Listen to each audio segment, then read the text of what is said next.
Kamusta ka-anime? Welcome sa isa na namang episode ng The Anime PH. Dahil sa mga importante at mga makapangyarihang individual na involved sa God Valley Incident, ang God Valley Incident ay ang isa sa pinaka-importanteng kaganapan na nangyari sa mundo ng One Piece. Maraming mahalagang katanungan na konektado sa kasalukuyang kwento ng One Piece ang masasagot lamang kung alam natin ang kabuang nangyari sa God Valley 38 years ago. Kaya naman sa video na ito, ibabahagi ko sa inyo mga ka-anime ang ilang bagay na sa tingin ko ay posibleng naganap o nangyari during God Valley Incident. Maliban sa Devil Fruits ni Kuma at Kaido na nakuha nila sa God Valley, tatalakayin ko ang posibleng 4 pa na sobrang lakas na mga Devil Fruits na marahil ay nasa God Valley din 38 years ago. Pero bago tayo magsimula, kunting paalala lamang, may mababanggit akong mga impormasyon tungkol sa kwento ng One Piece na hindi pa ipinapakita sa One Piece anime sa ngayon. Kaya naman as usual, manga spoilers ahead. At syempre kung nagugustuhan mo ka-anime ang mga video tungkol sa One Piece sa channel na ito, please huwag kalimutang i-click ang like button at mag-subscribe kung hindi ka pa nakasubscribe. Sa One Piece manga chapter 1095 to chapter 1096, ipinakita sa atin ni Oda sa wakas ang ilan sa mga kaganapan during God Valley Incident. Sa dalawang manga chapter na ito, maraming mga importanteng katanungan ang nasagot, kagaya na lamang kung sino ang ama ni Shanks at kung sino-sino pa ang ibang mga miyembro ng Rocks Pirates. Nasagot rin ang tanong kung papaano nalaman ng Rocks Pirates at Roger Pirates ang tungkol sa event o nangyayaring native hunting competition sa God Valley. Ang native hunting competition pala mga ka-anime, para sa mga hindi pa nakakaalam, ay isang exclusive event na ginagawa ng mga Celestial Dragons kung saan pumipili sila ng isang isla na hindi affiliated sa world government and at the same time mayaman sa natural resources. Aangkinin nila ang islang ito na napili nila sa pamamagitan ng pagpatay sa lahat ng native residents o population ng isla. Ginagawa nila ang pagpaslang in a form of a game or competition. Sa hunting competition na ito, lahat ng nakatira sa isla ay ginagawang target ng mga Celestial Dragons. Bawat isang mamamayan ng isla ay may katumbas na puntos na makukuha ng isang kalahok na Celestial Dragon pag matagumpay niya itong mapatay. Kung sinong Celestial Dragon ang may pinakamadaming napatay na tao after 3 weeks, ay siyang hihirangin na champion. Ginagawa ng mga Celestial Dragons ang native hunting competition na ito kada 3 taon. Anyway, nalaman rin natin salamat kay Jenny na ang dalawa sa mga premyo na inihanda ng mga World Nobles para sa native hunting competition ng God Valley ay dalawang malakas na Devil Fruit. Ang dalawang makapangyarihang Devil Fruit na ito ay ang Fish Fruit Model Azure Dragon at ang isa naman ay ang Nikyu no Mi. Subalit dalawa lamang ba talagang Devil Fruits ang inihandang premyo ng mga World Nobles? Naitanong ko ito dahil kung titingnang mabuti ang eksenang ito kung saan parang pre-representa ng mga host na World Nobles ang mga premyo, mapapansin na hindi lamang 2 kundi 6 na treasure chest ang nasa larawan. Since alam na natin na 2 sa 6 na treasure chest na ito ay naglalaman ng Devil Fruits, ang tanong, ano naman ang mga laman ng natitirang 4 pa na treasure chest? Mga Devil Fruit rin ba ito? Kung oo, anong klaseng mga Devil Fruits ito at nasaan na ang mga ito ngayon? Well, I think para sa unang katanungan mga ka-anime, malaki ang posibilidad na mga Devil Fruits rin ang laman ng natitirang 4 pa na treasure chest. Nasabi ko ito dahil una, kung kikilatising mabuti ang eksenang ito, mapapansin na ang mga treasure chest sa God Valley ay may pagkahawig sa itsura ng box na naglalaman noon ng Gomu Gomu no Mi na kinain ni Luffy. Pangalawa, alam natin na sobrang yaman na ng mga World Nobles. Ibig sabihin, hindi na nila masyado kailangan ng pera o kayamanan bilang premyo sa kompetisyon. It makes more sense kung ang mga premyo na inihanda ng mga World Nobles para sa native hunting competition ay mga Devil Fruits lahat, dahil ang mga Devil Fruits ay sobrang rare sa mundo ng One Piece, lalong-lalo na ang mga malalakas na uri ng Devil Fruits. Hindi ito basta-basta napapasa kamay ng kung sino-sino lamang kahit na sa mga Celestial Dragons. Isa pa, itinuturing rin ang mga Devil Fruits na Treasures of the Sea. Kaya naman perfect itong papremyo para ganahan ang mga World Nobles na lumahok sa native hunting competition. Anyway, para naman sa pangalawang katanungan kanina, kung ano at nasaan na ang mga Devil Fruits na ito, well, alam natin na ang Fish Fruit Model Azure Dragon na kinain ni Kaido at ang Nikyu no Mi na kinain naman ni Kuma ay parehong sobrang lakas na mga Devil Fruits. Dahil dito, pwede natin ikumpara o sabihin na ang natitirang 4 na Devil Fruits na premyo rin dapat sa native hunting competition ng God Valley ay kasing lakas rin o posibleng mas malakas pa kaysa sa devil fruit na kinain ni Kaido at ni Kuma. Malaki ang posibilidad mga ka-anime na ang isa sa natitirang 4 na devil fruits na ito ay ang Gora Gora no Mi na dating taglay ni Whitebeard. Nasabi ko ito dahil although alam natin na taglay ni Whitebeard dati ang pinakamalakas na Paramecia type devil fruit,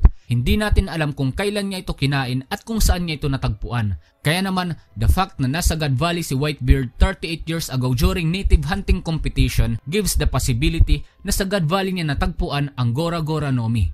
Isa pa, after God Valley incident, hindi mapagkakaila na mas naging mas malakas pa si Whitebeard kumpara nung miyembro pa siya ng Rocks Pirates. It is possible na ang isang dahilan kaya mas naging mas malakas pa si Whitebeard after God Valley incident ay dahil nakuha niya ang strongest Paramecia type devil fruit na Gora Gora no Mi sa God Valley at kinain ito matapos mag-disband ang Rocks Pirates. Kung iisipin, ganito ang aktual na nangyari kay Kaido. Biglang lumakas si Kaido after God Valley incident kumpara nung miyembro pa siya ng Rocks Pirates dahil kinain niya ang Fish Fruit model Azuri Dragon. Kaya naman hindi malayo na ganito rin ang nangyari kay Whitebeard. Anyway, ang pang-apat naman na devil fruit na posibleng nasa God Valley rin ay marahil ang devil fruit na taglay ngayon ni Monkey D. Dragon.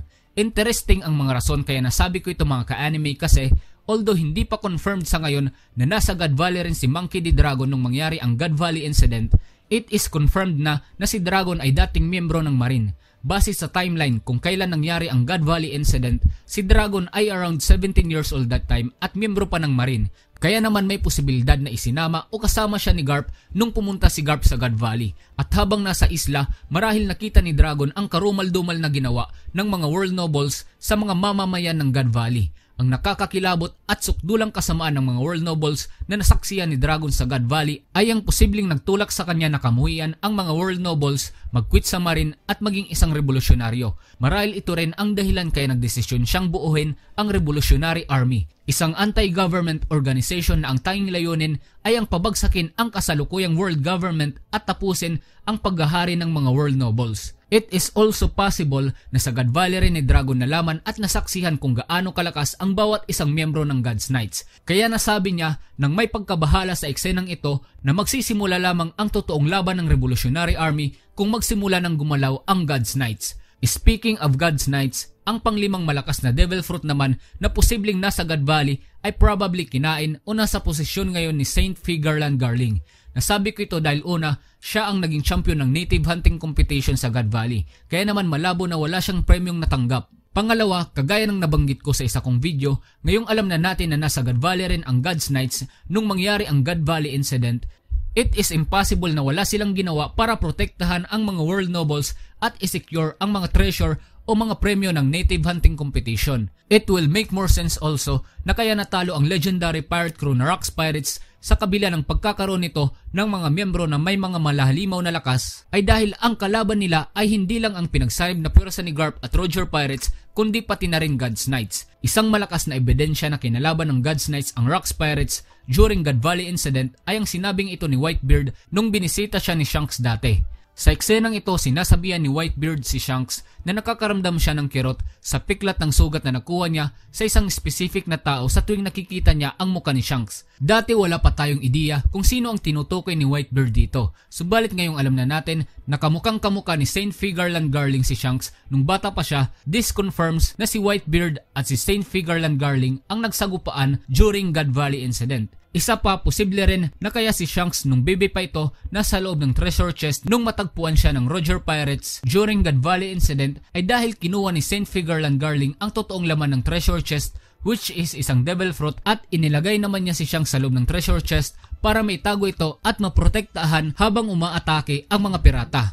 May plano pa siguro siyang balikan si Shanks after ng labanan kaya lang nawala ang treasure chest dahil kinuha ito ng Roger Pirates without knowing na baby ang laman nito at hindi treasure. Anyway, kung anong klaseng devil fruit ang napasa kamay ni Saint Figarland Garling during God Valley incident, siguradong malalaman natin sa mga future chapter ng One Piece. Ang pang-anim o huling devil fruit na posibleng nasa God Valley rin mga ka-anime ay medyo mahirap mahulaan kung ano at kung nasaan. May mga nagsasabing ang nakakuha daw ng pang-anim na devil fruit ay si Shiki at ito ang Fua Fua no Mi na taglay niya ngayon. Subalit para sa akin mali ito. Nasabi kong mali dahil may sinyalis na taglay na ni Shiki ang kanyang devil fruit power bago pa man sila pumunta ng God Valley.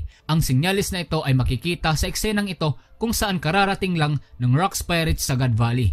habang nag-uusap-usap ang mga miyembro ng Rocks Pirates, isa sa mga statement ni Shiki ay ang sinabi niyang papaliparin niya ang sino mga harang sa kanila. Ang sinabi niyang ito ay nagpapaiwatig na taglay na niya ang Fua Fua no Mi, isang devil fruit na nagbibigay ng kakayahan sa user na paliparin ang kahit na anumang bagay na mahawakan ng user. Anyway, since ang pang-anim na devil fruit ay hindi ang devil fruit ni Shiki at sure tayo na hindi rin ito ang devil fruit ni Big Mom, it is possible na ang pang-anim na devil fruit na supposedly premyo dapat ng native hunting competition sa God Valley ay napunta sa isang miyembro ng God's Knights. Nasabi ko ito dahil although hindi pa formal na ipinapakilala sa kwento ang ibang miyembro ng God's Knights, hindi mapagkakaila na malalakas ang bawat isa sa kanila at nasa God Valley rin sila nung mangyari ang God Valley incident.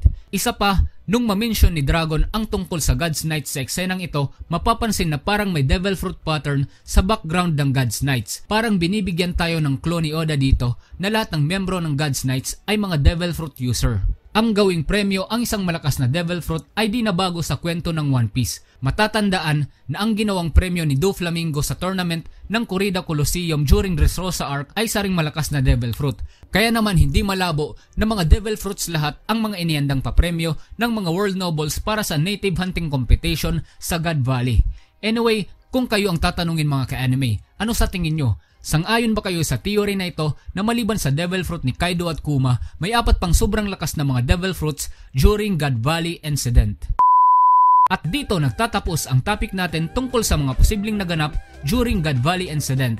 Maraming salamat ka-anime sa panonood at maraming salamat rin dahil umabot ka sa puntong ito ng video. Sana nag-enjoy kayo sa panonood at sana nakatulong itong video para mas makilala pa natin ang mga karakter sa napakagandang anime na ito na One Piece. Kung may gusto kayong isuggest na content o topic mga ka-anime tungkol sa One Piece, pwede nyo itong i-comment sa comment section sa baba dahil siguradong babasahin namin ito. Please don't forget to leave a like and subscribe kung hindi ka pa nakasubscribe. I-share mo na rin ang video na ito sa kaibigan mo na fan rin ng One Piece para astig. Muli, maraming salamat at shoutout sa inyo mga ka-anime.